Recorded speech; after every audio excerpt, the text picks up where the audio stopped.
some of the things that have made the most impact on me and my mission are experiences like the following, which just taught me lessons about how we should go about being missionaries and how we should go about following the Spirit as disciples of Christ. And so in this instance, it was a cold. It was either late fall or late winter. It was probably late winter moving into spring, but it was so cold. It gets cold in Atlanta. All you hear about is Hotlanta, but it gets cold in the winter. And we were out on the bikes, and I was training a new missionary, and he was fantastic, and he really contributed really well to the team, to the companionship. And I got to the point of my mission where I loved contacting. I loved street contacting. I loved tracting, even. I just loved every opportunity to talk to someone. But occasionally you have down days. I did, where it was harder to talk to people. And for whatever reason, you just could feel the opposition in all things. And you sometimes you feel it when you're trying to contact people.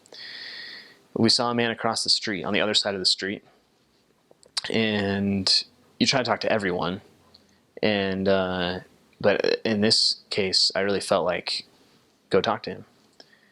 And I thought, I don't want to go talk to him. And sometimes you feel that as a missionary, and that's okay. You just have to overcome it. And the feeling came again. Why don't you go talk to him? And I thought, he's on the other side of the street. We were probably on our way somewhere. But there's a part in Preach My Gospel that says, and there's a scripture in the Doctrine and Covenants that says it's not needful that the elders should travel swiftly whilst there are people perishing on either side of them. And this was one of those times when we needed to stop and go talk to this man. And so we did. And we crossed the street, got off our bikes, crossed the street, approached this man.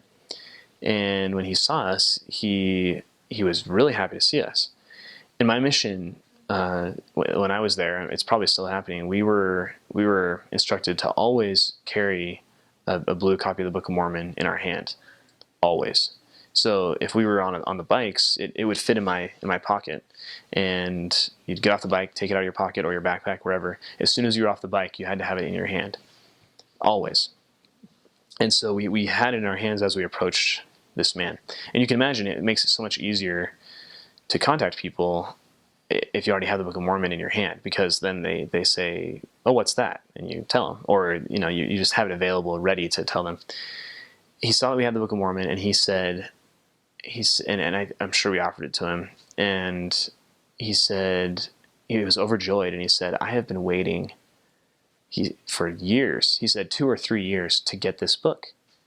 And we thought, what? What do you mean you've been waiting for 3 years to get this book? He said that 2 or 3 years earlier, a friend of his had promised to get him a copy of the Book of Mormon.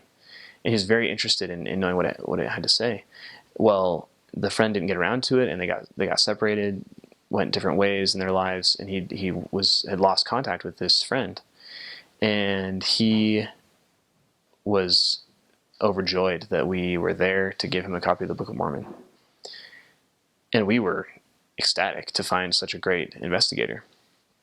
And so we gave him the Book of Mormon, we gave him stuff to read, and made an appointment to see him. He gave us his address. And we went over to see him, and no one answered the door that week. And it seemed kind of like a funny situation. Like it seemed like there were probably people at home, but no one is answering the door, and you run into that fairly often. And we went back, and same thing. And we went back the next week. We went back probably every day for a few days, just hoping to try and catch him. Maybe it wasn't a good time for him when we were going. Well, finally someone answered the door, and they said he doesn't live here anymore. He moved. He kind of mysteriously giving us this reason that we couldn't see him. And that's the end of the story. We never caught up with him. I never found out what happened. His phone number probably didn't work. I'm positive his phone number didn't work. And that's one of those times when you know that you planted a seed, and maybe that's all he was ready for at that time. But I know that I was prompted to go talk to him, and I'm really glad that I did, because that's that was an opportunity where he was prepared to receive the Book of Mormon.